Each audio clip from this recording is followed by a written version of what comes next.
Bonjour à tous. En tout cas, merci d'être présents pour ce webinaire spécial dialogue social.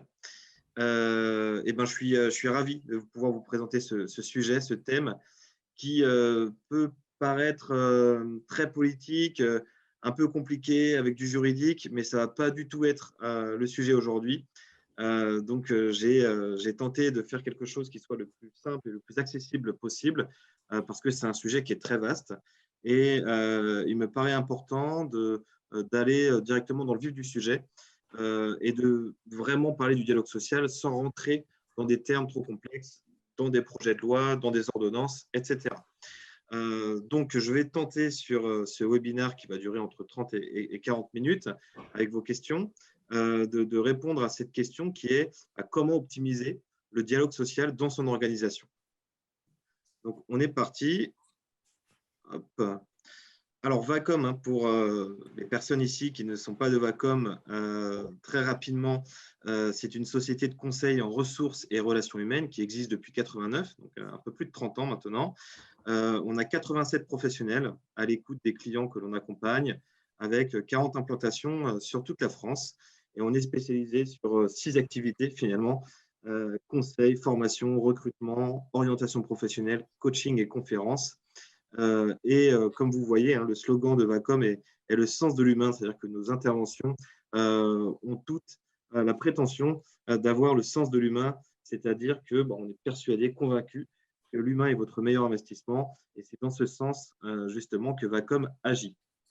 Pour me présenter rapidement, j'ai un parcours fait de plusieurs choses, hein, pas mal de développement commercial pour commencer mon parcours professionnel.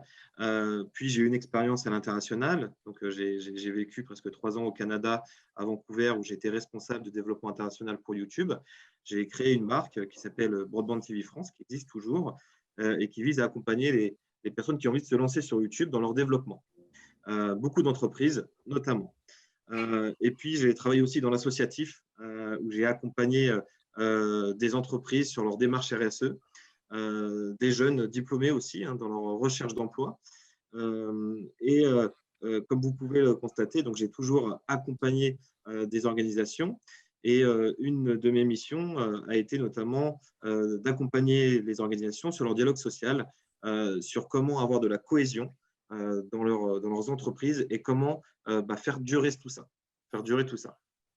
Donc, on va rentrer directement dans le vif du sujet. Et aujourd'hui, au programme, il y aura 3 axes qu'on va évoquer.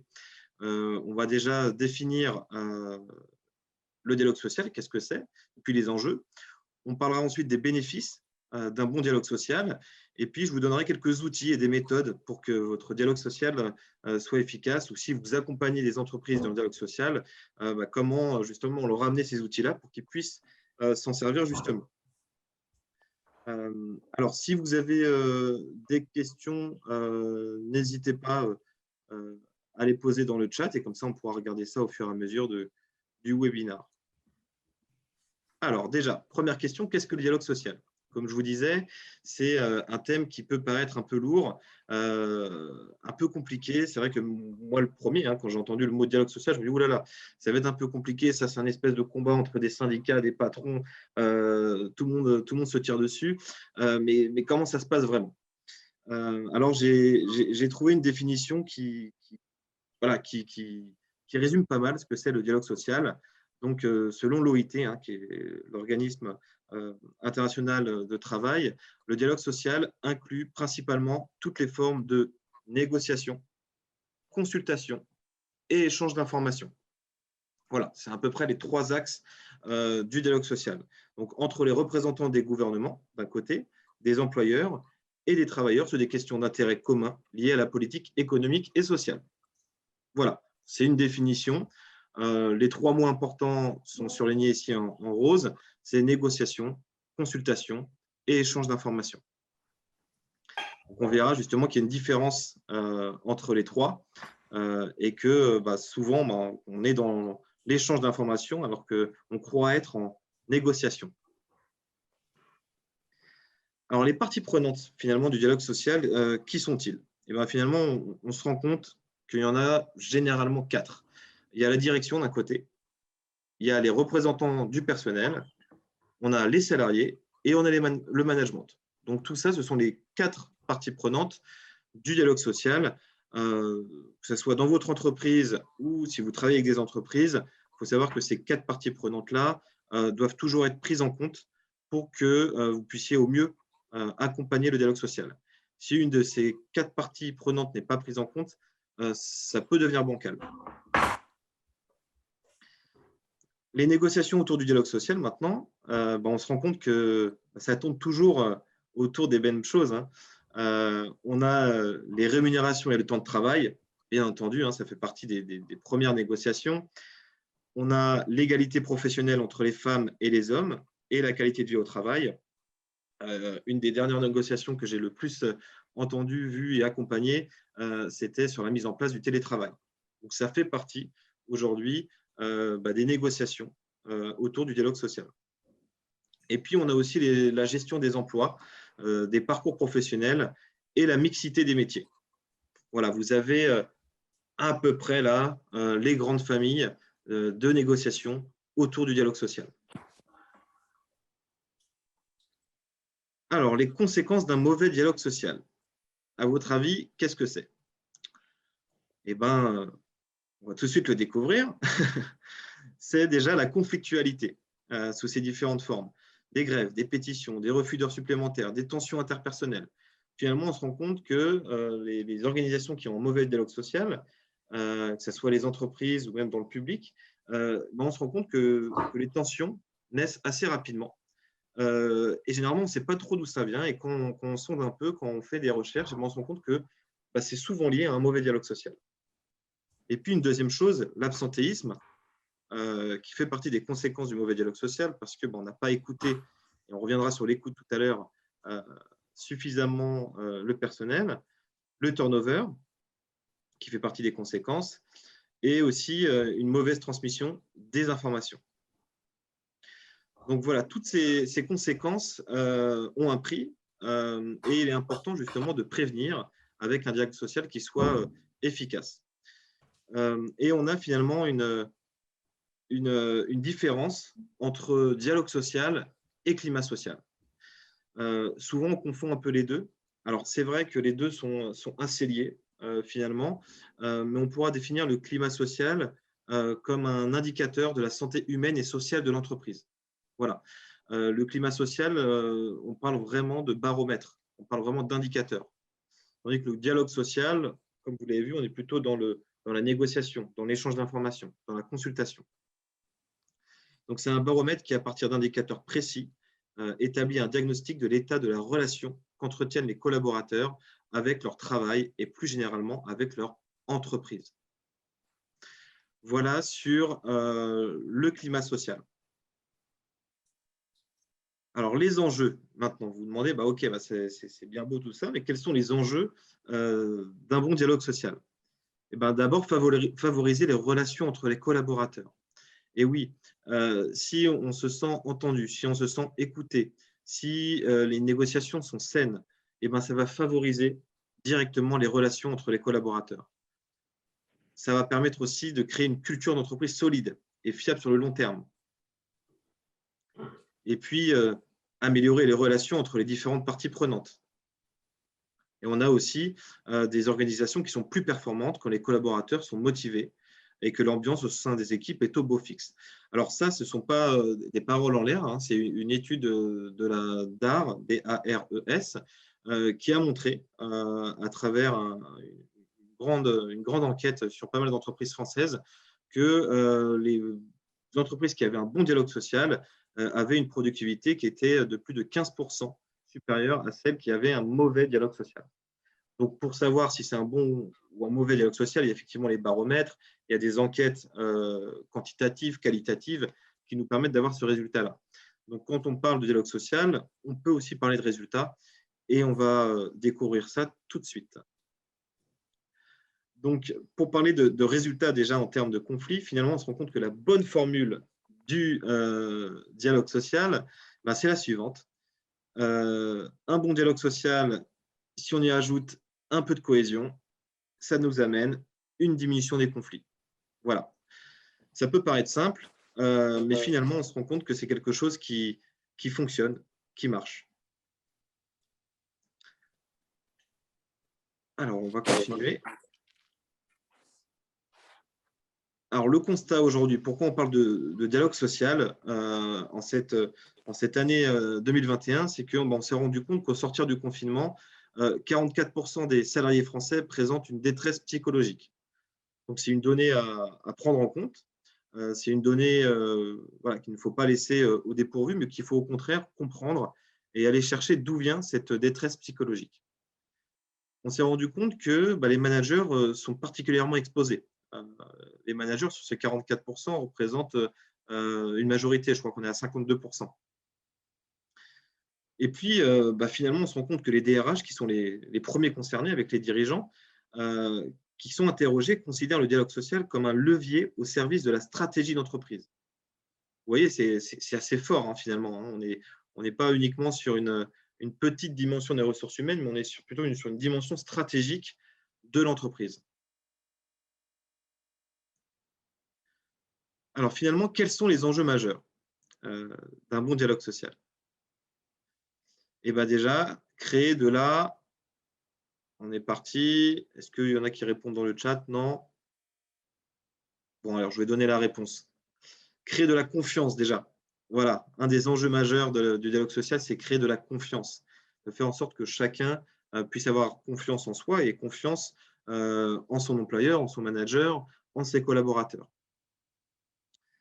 Le deuxième enjeu majeur est de renforcer la communication. Voilà, la communication, ça fait partie des modules de formation de Vacom, donc on est vraiment au cœur du sujet et on sait que c'est important et on sait que malheureusement, on ne maîtrise pas toujours toutes les compétences en termes de communication et qu'il est essentiel de savoir communiquer. Et finalement, le troisième enjeu, puisqu'on parlait de stratégie d'entreprise, c'est d'obtenir, bien entendu, des résultats. Voilà, donc confiance, communication, résultats, si vous vous demandez quels sont les enjeux, justement, d'un bon dialogue social.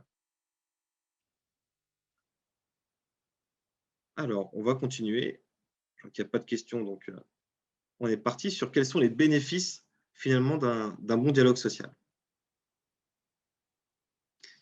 Alors, les bénéfices d'un dialogue social optimal, c'est les suivants. C'est une cohésion d'équipe, déjà. Alors, je vais vous donner trois grands bénéfices. Hein.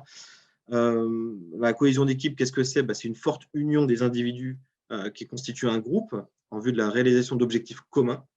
Encore une fois, le dialogue social veille à ça, hein, veille à permettre cette forte union des individus.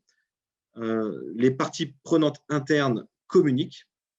Et oui, ce n'est pas forcément un conflit, le dialogue social, mais ça permet de communiquer. Et qui dit communication dit, comme vous l'avez vu, hein, bonne relation et bonne cohésion d'équipe. La construction d'un projet commun et la pérennité de l'organisation. Voilà déjà sur le bénéfice sur la première thématique, cohésion d'équipe. Et puis le deuxième bénéfice, c'est le sentiment d'appartenance. Alors, on va me dire, alors, je ne vois pas le rapport entre dialogue social et sentiment d'appartenance. Et pourtant, si, il y a un vrai rapport, puisque finalement, on s'est rendu compte que la qualité des relations de travail favorise indubitablement la diffusion des valeurs, leur appropriation par les nouvelles recrues et participe donc à l'émergence du sentiment d'appartenance. Et oui, quand on est dans le dialogue social, on est dans les relations de travail. Du coup, ça va favoriser forcément, au bout d'un moment, le sentiment d'appartenance parce qu'on va bien se sentir dans cette entreprise, on va se sentir légitime, épanoui et c'est ce qui va faire qu'on est productif finalement. Troisième bénéfice, c'est l'augmentation de la productivité. Pareil, des enquêtes ont été réalisées, puis on s'est rendu compte que les managers peuvent être exagérément optimistes sur la qualité du climat social au sein de leur équipe. Souvent, quand j'interroge des dirigeants, des managers, la première réponse, c'est non, mais tout se passe bien, il n'y a pas de problème, socialement, tout va bien, le climat social, ça va, etc. Mais quand on se penche vraiment sur le sujet, on se rend compte qu'il y a pas mal de choses qui coincent. Donc, pourquoi je parle de productivité ici? C'est que finalement, si on est manager et que plutôt que se cacher derrière tout se passe bien, se dire je vais écouter les solutions et les craintes proposées par les salariés et ben, finalement, ça va permettre de responsabiliser sur la réussite des projets et du coup augmenter la productivité. Donc, on se rend compte que bah, ces 3 bénéfices du dialogue social ne sont pas à négliger. Alors, ceci étant dit, bah, vous allez me dire bah, comment on fait pour justement être performant en termes de dialogue social. Bah, il y a un sujet sur lequel on peut aller et qui est primordial dans le dialogue social, hein. D'ailleurs, tous mes accompagnements, je pense que ça constitue 90% de la réussite des bons dialogues sociaux, bah, c'est de savoir cultiver ses soft skills, ses compétences humaines, son savoir-être. Donc finalement, on se rend compte que bah, il y a quatre grandes compétences à développer sur le dialogue social. Savoir écouter, déjà en premier lieu. Savoir négocier, en deuxième lieu. Développer son assertivité. Et je vous expliquerai un peu ce que c'est l'assertivité. Et savoir communiquer. Donc, sans aller trop dans le détail, on va quand même détailler chaque compétence à développer pour que je puisse vous donner quelques clés. Voilà, on va déjà se focaliser sur ces 4 compétences. Savoir écouter, déjà. Une bonne écoute, notamment en dialogue social, c'est lorsque votre interlocuteur a l'impression d'être seul avec vous. Et pourquoi je dis ça? Parce qu'on est en 2021 et souvent, quand on demande aux personnes si elles ont l'impression d'être écoutées, et ben, dans 70% des cas, on nous dit non. Je rappelle que dans la vente, hein, pour ceux qui réalisent des ventes, les acheteurs, dans 69% des cas, donc ça c'est un sondage LinkedIn qui a été fait, 69% disent que les commerciaux, les vendeurs, ne les ont pas suffisamment écoutés. Donc finalement, on se rend compte que l'écoute, c'est super important, y compris dans le dialogue social. Et c'est une compétence que vous devez avoir si vous êtes en posture dialogue social ou si vous avez la prétention d'accompagner sur dialogue social. Il faut savoir que l'écoute, ce n'est pas juste je sais écouter, ça s'apprend. Un des premiers blocages de l'écoute, ce sont nos filtres mentaux. Et pourquoi je vous parle de filtres mentaux, c'est que dans le dialogue social, comme l'image que j'ai, je pense que beaucoup l'ont, c'est bah, le patron qui tape sur les collaborateurs, les syndicats qui ne sont pas contents. Bah, finalement, ça, ce sont des filtres mentaux. On a l'image du méchant patron ou du méchant syndicat ou du méchant collaborateur qui va directement biaiser cette négociation et ce dialogue social. Donc, il est important déjà de travailler sur ces filtres mentaux pour ensuite être prêt à écouter. Donc, les essentiels d'une bonne écoute, sans aller trop dans le détail, bah, finalement, ça va être se sentir écouté, c'est se sentir respecté. Baisse du sentiment d'agressivité. On se rend compte hein, que quand on écoute, bah, la personne ne peut pas être agressive. Le fait de se sentir écouté, bah, ça fait baisser directement son sentiment d'agressivité. Et puis, ça va faire émerger un climat de confiance directement. Alors, je vous ai mis une phrase aussi qui est assez intéressante, qui est qu'un bon dialogue social, c'est de passer du combat au débat et de la méfiance à la confiance. Je trouve que c'est une punchline, comme on dit, qui marque pas mal et qui est assez intéressante dans le dialogue social. Donc, du combat au débat et de la méfiance à la confiance. Je trouve ça beau. Alors, savoir négocier maintenant. Il y a une phrase de Richard Nixon qui dit « Il faut toujours être prêt à négocier, mais ne jamais négocier sans être prêt ». Et c'est terriblement vrai dans le dialogue social. Beaucoup de personnes partent en négociation, alors dans le dialogue social ou dans d'autres domaines, mais ne sont pas prêts. C'est-à-dire qu'ils ne se sont pas préparés. Et quand je dis se préparer, c'est aussi faire preuve d'empathie. C'est de se mettre à la place de l'autre. Et à la fin, je vous montrerai 4 processus efficaces pour qu'un dialogue social soit bon. Et justement, cette attitude d'empathie, de se mettre à la place de l'autre, fait partie de la préparation et fait partie des facteurs de réussite d'un bon dialogue social. Donc, pour savoir négocier, bah déjà, choisissez le bon endroit. C'est toujours important de se dire, OK, est-ce que là, je vais dans le bureau d'un tel? Est-ce qu'il vient dans mon bureau? Il faut savoir que cet environnement aura un impact directement sur le dialogue social. Choisir le bon moment. Et oui, il y a des moments qui ne sont pas propices à un échange. Choisir les bonnes personnes. Voilà, si vous souhaitez aller négocier seul, à 2, à 3, voir qui vous accompagne. Préparer les négociations, vous l'avez bien compris, et préparer les questions. Et oui, souvent, On ne pose pas assez de questions pertinentes, on pose beaucoup de questions fermées et le dialogue social n'avance pas.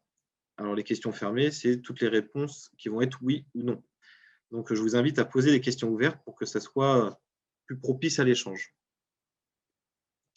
Alors, je vais vous donner une méthode que certaines doivent connaître, qui est la méthode DESC.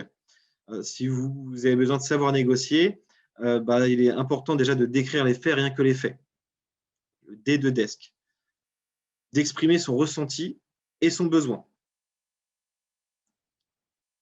La solution, comment pouvons-nous faire? Donc, vous devez toujours avoir en tête le S de solution, sur comment pouvons-nous faire. Et la conclusion. Donc, formalisation d'un plan d'action avec des conséquences positives, je dis bien positives pour tout le monde. Voilà. Donc, décrire les faits, exprimer son ressenti et son besoin, une solution, une conclusion.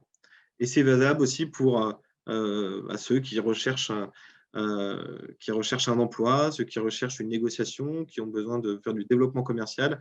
Cette méthode s'applique vraiment à toute forme de négociation. Donc, troisième compétence à développer, l'assertivité, que je résumerai comme ça. Ça représente la capacité à s'affirmer sans chercher à dominer l'autre. Voilà, c'est ça, l'assertivité. En gros, c'est avoir une bonne confiance en soi, mais aussi une bonne confiance en l'autre. Et finalement, on se rend compte qu'il y a un déséquilibre. C'est soit on a beaucoup de confiance en soi et peu de confiance en l'autre, du coup, ça va être déséquilibré, ou le contraire, on va avoir peu de confiance en soi, et puis on va voir l'autre vraiment beaucoup plus grand que nous, et on va avoir tendance un peu à être dans la fuite. Et il est important, du coup, de développer son assertivité. Alors, à chaque fois, je ne vais pas dans le détail parce que ça fait partie de modules de formation, d'accompagnement qu'on propose chez Vacom, mais ça vous donne déjà des clés, des réussites pour le dialogue social. Alors maintenant, quelques outils que vous pouvez proposer dans votre entreprise, pour les entreprises que vous accompagnez. C'est déjà le baromètre du climat social.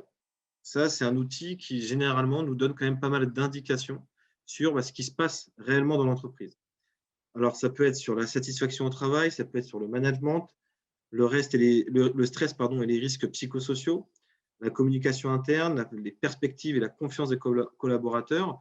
Souvent, on n'ose pas trop mettre des baromètres de climat social en place, et pourtant, c'est très révélateur, parce que de nos jours, ça devient anonyme, et du coup, on a des réponses qui sont généralement plutôt en phase avec la réalité.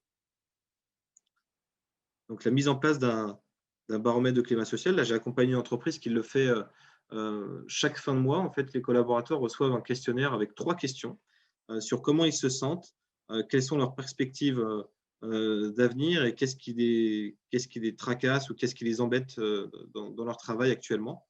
Et rien que ça, un baromètre très simple, efficace à mettre chaque fin de mois à ses collaborateurs, ça a du sens, c'est facile à mettre en place. Et puis en même temps, ça ne prend pas beaucoup non plus de temps pour vos collaborateurs et ça permet d'avoir des bons indices.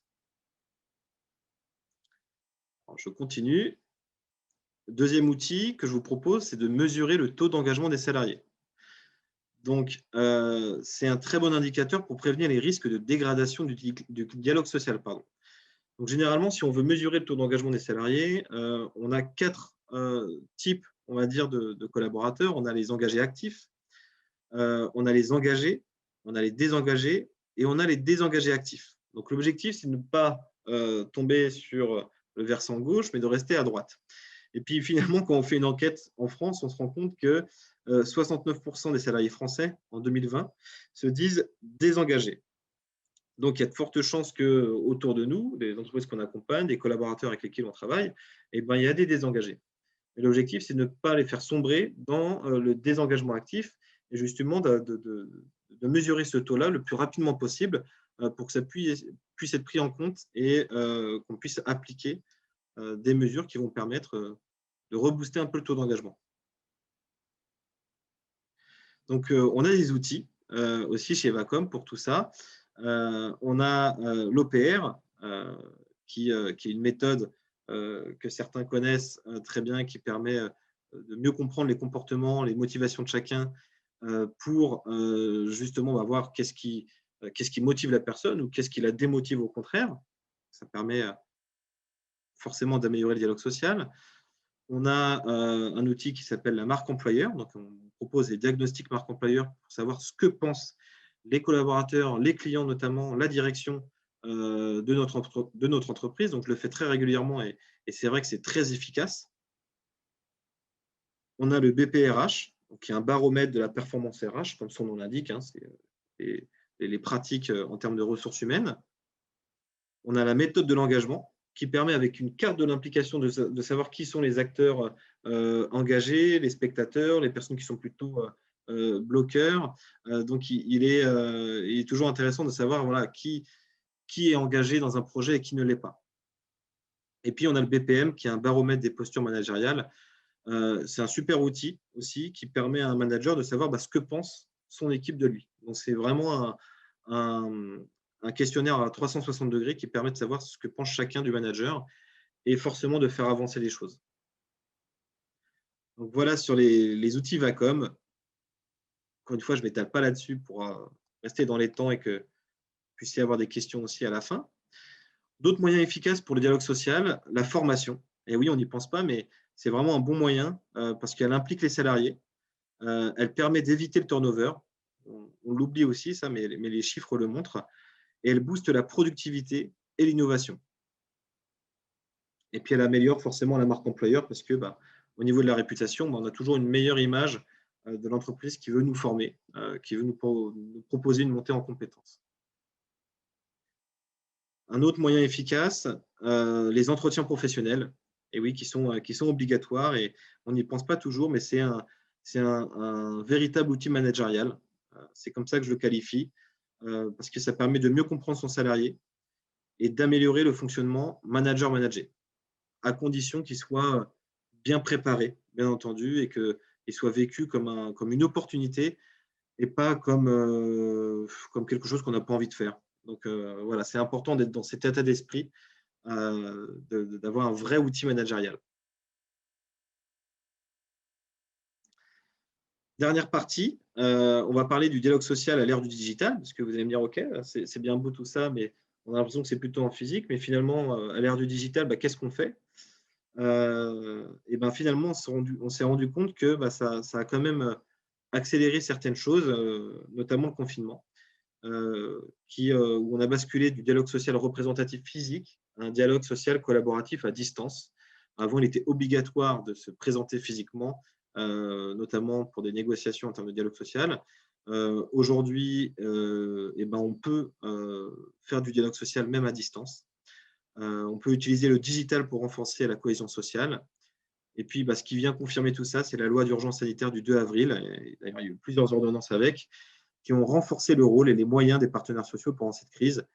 Et les moyens, c'est notamment le distanciel. Ce que permet le dialogue social, en tant que levier de régulation sociale, il permet de renforcer le sentiment d'appartenance, ça je vous l'ai déjà dit, d'améliorer l'expérience collaborateur et de fédérer le corps social autour d'un même projet collectif et d'accroître l'agilité de votre organisation. Alors, il faut savoir qu'avec le numérique, 67% des salariés, dont une majorité de 18-24 ans, qui sont quand même 86%, ils voient le numérique comme un médium efficace pour porter eux-mêmes leurs revendications aux employeurs. Donc, ça veut dire quoi? Ça veut dire que finalement, le digital a permis à certaines personnes de se libérer et de pouvoir porter des revendications, chose qu'ils ne faisaient pas avant, parce qu'ils avaient la peur d'aller dans le bureau du directeur, de la direction, même de voir les syndicats. Et aujourd'hui, c'est beaucoup plus simple. Ça a un peu libéré la parole. Alors, peut-être trop, d'après l'expérience que j'ai avec certains clients, mais n'empêche que c'est une donnée à prendre en compte. Alors, pour terminer, 4 processus efficaces qui fonctionnent généralement en termes de dialogue social. On a la procédure à texte unique. Alors, qu'est-ce que c'est la procédure à texte unique? C'est simplement, voilà, vous voulez négocier quelque chose, vous proposez un texte unique et puis vous voyez ce que pense votre interlocuteur. On a construire un bon accord sur le désaccord. Si je prends le cas du télétravail, on prend les points de désaccord de la personne avec qui vous négociez et à partir de ces désaccords, vous construisez un bon accord. Ça veut dire que si le désaccord, un des points de désaccord, ça va être bah oui, mais j'aimerais que les personnes soient plus souvent au bureau, c'est-à-dire, OK, on part de ça. Vous voulez que les personnes soient plus souvent au bureau. Bah, comment on peut faire pour justement garder du télétravail, mais en même temps répondre à votre demande qui est d'avoir plus de personnes au bureau. On a un autre processus qui est que plus on multiplie les objets de négociation sur la table et plus on va pouvoir avoir de la compensation. Alors ça, c'est une vieille méthode. Je recite Richard Nixon. Son conseiller, il faut savoir, avait l'habitude de toujours lui faire 4 propositions. Donc à chaque fois, il venait avec 4 propositions. Il y avait toujours une proposition qu'il souhaitait au fond de lui. Il souhaitait que le président Richard Nixon puisse répondre favorablement à cette proposition-là. Donc, ce qu'il faisait, c'est que il y avait cette proposition-là qui était impeccable et il y avait 3 autres propositions qui étaient plutôt bancales. Donc, à chaque fois, le président choisissait la proposition que lui souhaitait faire passer. Donc voilà, c'est un peu une méthode ancienne, mais qui marche toujours, alors qu'on peut utiliser aussi sur différents aspects de négociation. Et puis, le front renversé, je vous parlais d'empathie tout à l'heure, c'est se mettre à la place de l'autre pour savoir ce qui est acceptable et inacceptable. Souvent, on ne se met pas à la place de l'autre, que ce soit dans nos échanges relationnels, dans le dialogue social, dans nos échanges commerciaux, et ce qui conduit finalement à de l'incompréhension. Et finalement, on se rend compte que cette méthode du front renversé fonctionne plutôt bien, d'après les derniers accompagnements. Et puis, un dernier outil qui est le plus efficace, que je vais vous présenter. À votre avis, c'est qui?